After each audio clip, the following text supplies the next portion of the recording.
un petit cadeau, un petit tirage sentimental pour cette semaine et peut-être la semaine juste après.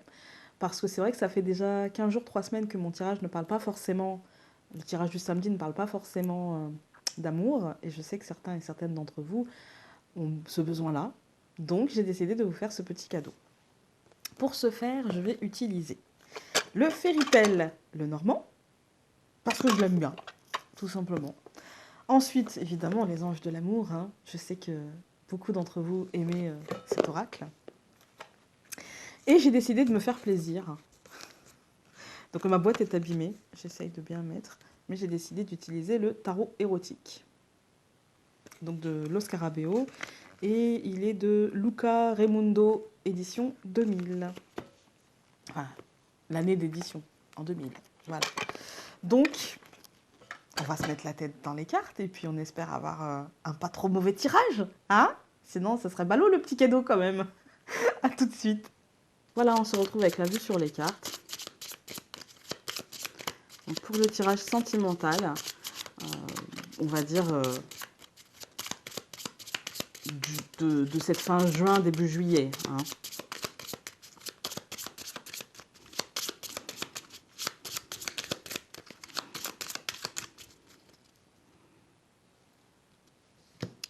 Ok, bon. J'ai demandé de m'aider à capter les énergies relationnelles, sentimentales de ces derniers... Enfin, là. Donc c'est la dispute. C'est la dispute, c'est la colère au sein du couple. Hein. Ça peut être la toute petite dispute, hein, comme le coup de stress, comme... voilà, c'est pas super positif. On va pas se mentir, mais ce n'est qu'une coupe, d'accord? On ne s'affole pas. Ça peut être une petite dispute de toute bénigne et qui ne se dispute pas dans la vie. Hein. Alors.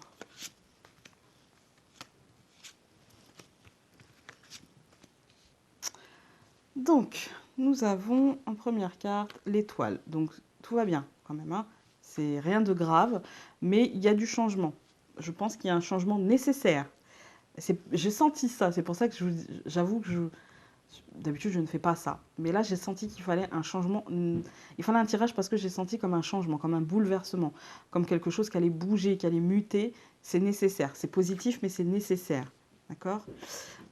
Ok, bon, c'est peut-être dans la prise de pouvoir, dans comment on se sent au sein de cette relation, donc comment on vit cette relation. Il y a des choses qui doivent changer, qui doivent évoluer, mais pas forcément avec l'autre. Je pense que c'est par rapport à nous-mêmes, en fait. Ok, ok. Il y a la sensation de trahison au sein de ce couple. Hein. Là, on y est. Il y a la sensation de besoin de transformer, mais il y a la sensation de trahison et donc de verbaliser. Je pense que peut-être ce qui a été verbalisé nous a fait mal, nous a demandé un travail sur nous-mêmes, nous a demandé réflexion sur nous-mêmes, prise de pouvoir, acceptation de ce changement et acceptation que les choses doivent bouger en fait et que les choses doivent être verbalisées, mais peut-être que les choses ont été mal verbalisées d'une manière pas très positive, d'une manière assez égocentrée, d'une manière... Du coup, l'autre s'est senti blessé, s'est senti trahi, en fait. Je ne vais pas recouvrir l'étoile. Donc, nous avions la cigogne et l'anneau. Donc, il y a quand même un changement. On tourne autour du couple, là, hein, pour le coup. Mais bon, c'est ce que j'ai demandé. Donc, on a un changement relationnel, on a un changement dans l'engagement, en fait. On a un changement dans l'engagement. Ok, donc l'hélice et l'homme, c'est la prise de pouvoir effectif, hein, la prise de pouvoir au quotidien, de façon très factuelle. D'accord? Là, on n'est pas dans la prise de pouvoir, je prends mon pouvoir sur moi-même et tout. Non, là, on prend les rênes. On prend les rênes de ce couple et on essaye de le diriger là où il faut et de manière très concrète. D'accord? Pour le moment, on est dans... Enfin, moi, ce que je pense, c'est que ça sera difficile. On est dans le j'ai mal, je me sens trahi, la déception, la désillusion, etc.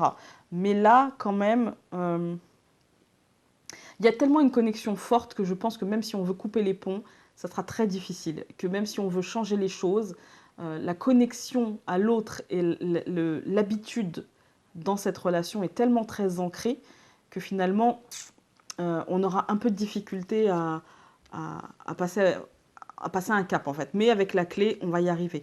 Quand je regarde la ligne, là, j'ai quand même l'anneau, l'homme, donc ça me parle d'engagement. Est-ce qu'il n'y a pas, pour moi, il y a quand même la peur d'un engagement concret, un engagement spirituel, un engagement euh, non matériel, un engagement qui ne demanderait finalement que de dire oui, je t'aime, euh, ça va en fait. Par contre, c'est de le matérialiser, en fait. De le matérialiser et de le prouver, de le montrer et de, ouais, de s'engager réellement dans la matière, dans le concret. Là, par contre, c'est compliqué. Ça va être dépassé, mais c'est compliqué et ça peut passer par une espèce de sensation de trahison et une espèce de communication où on ferait du mal à l'autre, où l'autre nous ferait du mal. Il y a tout ça, en fait.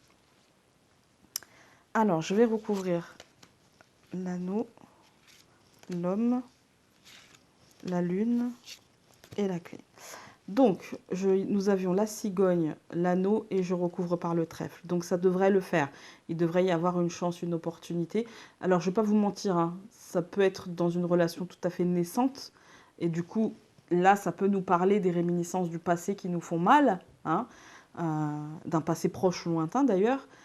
Mais il y a quelque chose de positif. C'est comme si, en fait, on avait appris de la douleur passée et qu'on avait compris et que maintenant on sait ce qu'on veut, on sait ce qu'on veut plus et au sein de ce couple comme au sein du prochain en fait. Hein. Même si j'ai pas la rupture, mais bon, c'est sentimental, donc on peut sortir d'une rupture et donc là je l'aurais pas, comme on peut être dans une relation et faire changer les choses et donc il n'y a pas la rupture. Donc nous avions l'hélice, la coupe, l'homme, pardon, la coupe, n'importe quoi, l'homme et la lettre. Donc ouais, c'est-à-dire qu'en fait on officialise les choses, on officialise la prise de pouvoir. On peut donner des nouvelles officielles aussi, on peut recevoir ou donner des nouvelles officielles à un homme, des nouvelles avec l'hélice de l'ordre du succès, de la réussite, mais aussi de la prise de pouvoir, hein, de la prise de pouvoir. Voilà. On va recouvrir la lettre. Le trèfle, je ne recouvrirai pas. Donc nous avions le serpent, la lune et le bouquet. Là, ça va me parler de trahison qui finalement est un cadeau. Finalement, c'est une opportunité. Finalement, c'est un mal pour un bien. C'est-à-dire que si les mots ont été difficiles à entendre, si les mots ont été difficiles à verbaliser, et que d'une manière ou d'une autre, ça a été fait d'une façon maladroite, ça sera de toute façon pour du positif. D'accord? Il fallait peut-être qu'on les entende comme ça ou qu'on les verbalise comme ça pour comprendre qu'on était peut-être dans l'erreur, qu'on s'est peut-être trompé, ou que ça nous a permis de nous libérer et d'avancer. Mais j'ai pas forcément la libération. Moi, avec la lune, ça va me parler de prise de conscience que il fallait ça, en fait. Il fallait ça pour dépasser, en fait, les émotions perturbantes qu'on avait. Donc nous avions les oiseaux, nous avions la clé et la femme. Du coup, je pense que du coup, on va réussir à se projeter, mais se projeter différemment. C'est-à-dire, euh, pour moi, j'ai pas la fin. J'ai pas la fin d'un couple, d'accord? J'ai surtout la nécessité de dialoguer, la nécessité de mettre à plat, parce que euh, on avait en couple quand même, bon, la dispute, mais on avait l'amour aussi avec le cœur. Hein. Et là, on a l'anneau avec l'engagement. Donc, j'ai l'impression qu'il y a peut-être une forme de peur d'engagement, que ce soit un engagement de l'ordre de juste se mettre en couple, ou de dire qu'on est en couple, ou d'accepter d'être en couple, ou de faire des enfants, peu importe. C'est un engagement. Placez-le où vous voulez dans votre couple. Il y a une forme ouais, de peur. C'est une peur pour moi, c'est des doutes en fait. Ce sont des doutes et du coup voilà. Je pense qu'il va falloir bien discuter, bien mettre les choses à plat pour dépasser un petit peu tout ça et puis enfin entrer dans la projection. Je vais recouvrir la lettre et je vais recouvrir la femme. Donc la lettre, je la recouvre par la faux. Donc voilà, pour moi, ça peut être l'annonce en fait ça peut être l'annonce d'une rupture. Clairement, on peut être dans l'annonce d'une rupture d'un couple officiel. Hein. On peut être dans l'annonce d'une rupture effective. On va recouvrir la faux maintenant pour voir si. Ouais. Pour moi, c'est une rupture qui sera avec l'ours. C'est une rupture qui est pas forcément réfléchie, qui est plutôt spontanée, qui est plutôt euh, en réaction à, en fait, en réaction à. Voilà. Mais de toute façon, avec l'ours, c'est plutôt positif, j'ai envie de dire quand même, parce que il y a une forme de protection. C'est-à-dire que dans cette rupture, il y a une forme de protection. Et puis, comme on a les lys au-dessus, c'est plutôt peut-être une forme de récolte. On avait peut-être besoin de passer par là pour avancer vers autre chose, en fait. Pour avancer vers quelque chose de mieux, quelque chose de différent. J'ai envie de recouvrir l'ours depuis tout à l'heure. Ouais, oui. Ouais, il y a une belle protection. On est quand même bien protégé. On ne sera pas seul. On sera accompagné. Voilà. Je ne vais pas recouvrir. Donc, nous avions la femme et j'ai la tour. Ouais, ben, c'est pour ça que je n'ai pas recouvert. Parce qu'en fait, après la rupture, donc après le venin, hein, après... Alors, la rupture, ça peut être aussi le... Je tranche, hein, je dis les choses, et puis c'est comme ça, et puis j'accepte pas de discussion, moi c'est comme ça, buté. Vous voyez, je coupe, et puis c'est terminé, quoi. On tranche ce lien. C'est pas forcément la rupture, on se sépare, mais ça peut être la rupture du dialogue, la rupture de... mais quand même, il y a quand même la notion de rupture, hein. Il y a quand même la notion de rupture. Mais là, du coup, ça peut être la notion aussi de retour, un petit peu. Vous voyez, ça peut être de nouvelles, voilà, de nouvelles ou de regrets aussi, parce qu'on a la lune, hein, on peut avoir des regrets. Mais il y a la notion de dialogue avec l'autre. Donc, et avec la tour, c'est plutôt un dialogue assez ancré. Et du coup, on va essayer d'ancrer des projets. On va essayer de faire les choses différemment, que ce soit dans le couple. Le... J'ai l'impression qu'en fait, on a une charnière, que certains d'entre nous sont à une charnière entre deux, en fait. Et du coup, je pense qu'on décide de passer à autre chose. On décide de laisser quelque chose derrière nous et de faire des choix pour nous, en fait. Pour nous, et l'autre bah, en bénéficiera aussi, mais avant tout, c'est pour nous, en fait.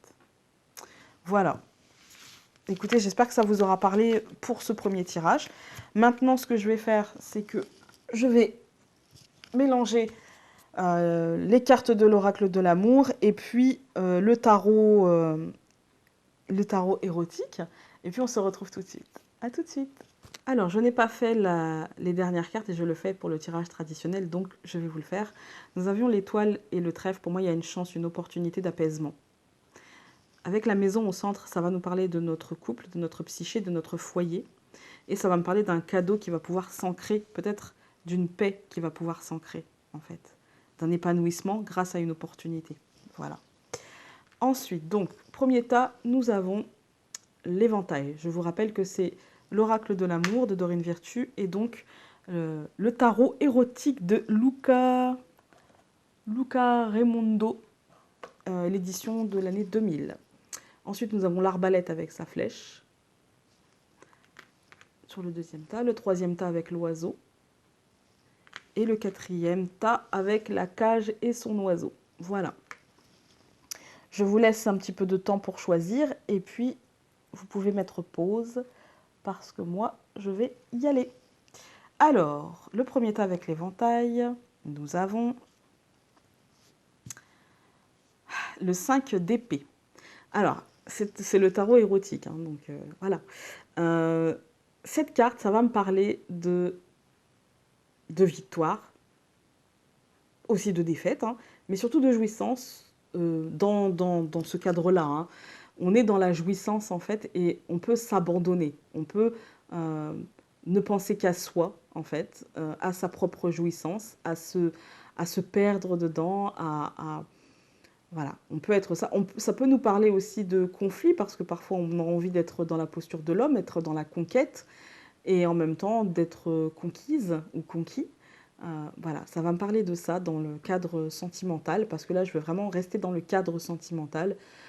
Ça va me parler de voir son propre intérêt, en fait, de voir ce que nous on veut, ce dont on a besoin pour se sentir bien, pour jouir de ce couple et qu'il soit nourricier. Voilà. Et avec l'oracle de l'amour de Dorine Virtue, nous avons confiance. Cette situation vous demande d'avoir confiance. Elle est abandonnée à cet homme. Elle a confiance, elle s'abandonne à lui. Elle est conquise et lui est conquérant. Même si quelque part, elle va gagner aussi dans cette pseudo-défaite de s'abandonner. Elle va y gagner aussi. Allons voir ce que le livret nous dit de confiance. Pour répondre à votre question, les anges de l'amour vous demandent de croire que tout est exactement dans l'ordre des choses. N'ayez aucune crainte dans cette situation. Cela ne ferait que dramatiser et verser dans la négativité. Les anges vous demandent de leur confier plutôt vos angoisses.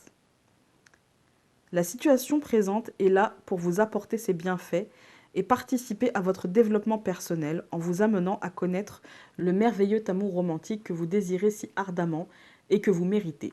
Suivez la voie sur laquelle vous cheminez actuellement car elle vous mène dans la bonne direction. Votre foi augmente votre énergie, ce qui vous attire des expériences et des personnes positives, y compris un partenaire amoureux.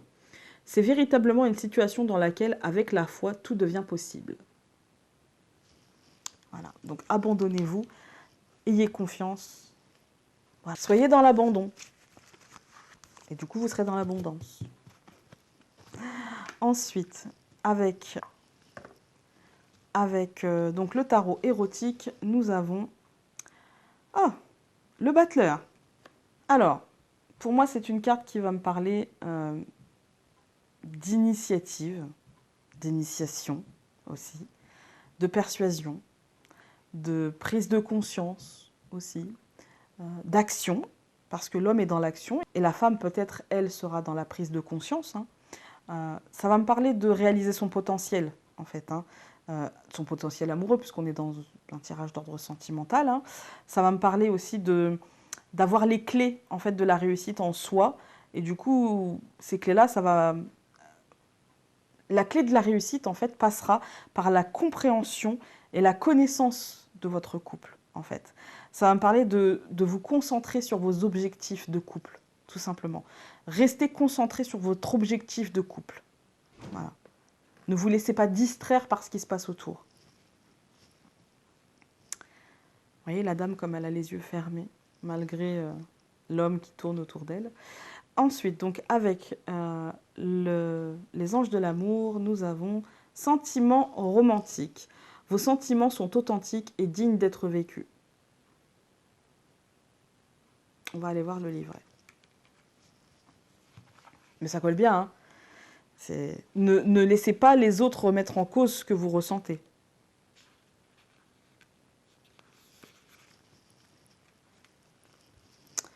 Alors, les remous de votre cœur représentent la mélodie de l'amour qui vous appelle.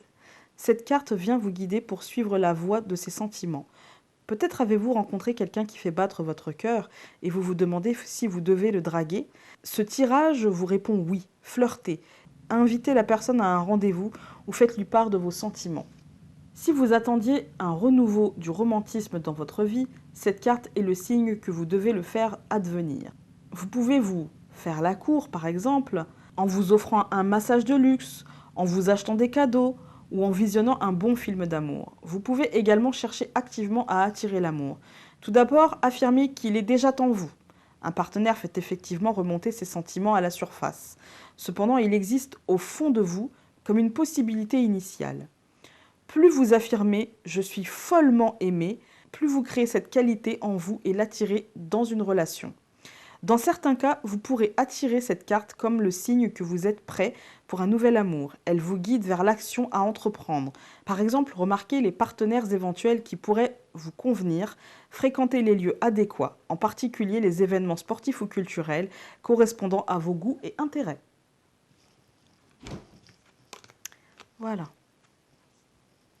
Ne vous laissez pas distraire. Ensuite, nous avons le troisième tas avec les oiseaux et nous avons le 8 de coupe. Là, ça va me parler de changement, on va dire, d'adultère, clairement. D'ailleurs, on le voit, la coupe, voilà, ça va me parler de changement de direction, d'avancer dans une autre direction, d'engagement vers quelqu'un d'autre, en fait, d'explorer un nouveau mode de vie, une nouvelle façon de faire, peut-être de s'éloigner d'une situation de couple difficile, en fait.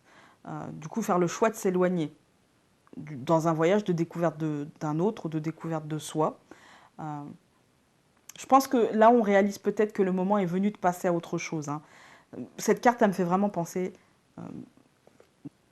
Cette carte, elle me fait vraiment penser dans sa signification première et là, dans le contexte sentimental, de l'adultère et de la tromperie et de tomber amoureux de quelqu'un d'autre ou de choisir de s'en aller, de choisir de se choisir peut-être, au lieu de choisir l'autre, mais en tout cas de ne pas choisir de continuer avec l'autre, pour moi. Avec les anges de l'amour, nous avons tromperie. Ok. Quelqu'un porte le masque de la tromperie dans cette relation. Ça colle bien, ouais, regardez. C'est vraiment l'adultère, quoi. Il est bien matérialisé. Hein. C'est pour ça que je trouve que ce tarot-là, en fait, il est très bien, mais que pour les tirages d'ordre sentimentaux, en fait. Du coup, je pense que je vais m'en servir pour, pour le tirage trimestriel, pour le côté sentimental, vous voyez. Comme je fais toujours plusieurs tas avec des choses différentes, des aspects différents, là, je m'en servirai plutôt pour... il y aura une petite carte pour l'aspect sentimental. Donc, cette carte vous pousse du coude pour vous mettre en garde contre la tromperie dans votre relation. C'est peut-être léger, comme un simple signe de politesse, car votre partenaire craint de vous offenser en partageant ses sentiments réels. Peut-être est-ce vous qui portez ce masque parce que vous lui cachez quelque chose. Vous savez, en votre fort intérieur, à quoi correspond ce tirage. Les anges de l'amour essaient de protéger votre cœur. Récitez cette invocation à haute voix ou en silence. Ange de l'amour, je vous demande de me donner une guidance claire, que je puisse entendre et comprendre facilement, afin que la vérité sur cette situation soit révélée à ma conscience éveillée. Après cela, remarquez les signes qui se manifesteront, et faites-leur confiance. Cette carte vous rappelle également l'importance d'être authentique avec votre partenaire. Bien qu'il vous soit difficile d'exprimer vos sentiments, cela améliorera votre relation à tous les niveaux. Mon livret est cassé. Enfin, avec le dernier tas, donc nous avions avec le tarot érotique. Bah celle-ci, elle n'est pas trop érotique, ça va. À moins qu'il y ait un sens caché, non, je pense pas. Le 8 de bâton. Alors, le 8 de bâton, ça va me parler de précipitation, d'action. Du coup, de précipitation, peut-être dans l'action. Hein, voilà. Il va falloir trier les priorités, préciser ses intentions. En même temps, agir rapidement. Et en même temps, attention à ne pas confondre vitesse et précipitation. Vous voyez ça me parle aussi de messages, hein, peut-être de déclic ou de chaînon manquant. Peut-être qu'on n'avait pas capté un truc et que là, on va le capter assez rapidement. Voilà, ça va me parler. C'est une carte qui va me parler de mouvement émotionnel. Le bâton étant l'action, ça va peut-être me parler de déclic, d'un seul coup, des choses qui nous pousseront à réagir, en fait. Séparation. Un certain temps loin de votre partenaire se profile à l'horizon. Peut-être que c'est l'action, peut-être qu'on a rompu, ou peut-être que l'autre a rompu. Voilà. Alors, moi, la séparation, là, comme ça, je sais pas. J'ai pas l'impression que ce soit une séparation durable. Mais bon, je peux me tromper, hein. Alors, allons voir ce que nous dit le livret.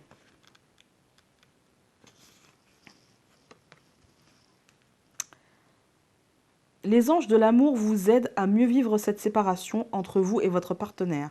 Cette carte vient à vous comme un indice de soutien angélique lors de ce moment d'éloignement. Durant cette période, les anges vous aideront à remplir votre temps de saines activités, ce qui vous soutiendra dans vos relations présentes ou futures. Cette carte peut indiquer une courte période de solitude, comme lorsque votre conjoint part travailler au loin, ou comme ces moments de la vie où l'on est seul avant de trouver une nouvelle relation. Cela peut également représenter un divorce ou une séparation. Faites appel aux anges pour être guidés au cours de ces transitions. Ils peuvent vous aider à découvrir les causes profondes de votre besoin de guérison pendant ces moments de solitude. Prépare à l'étape suivante de votre périple relationnel.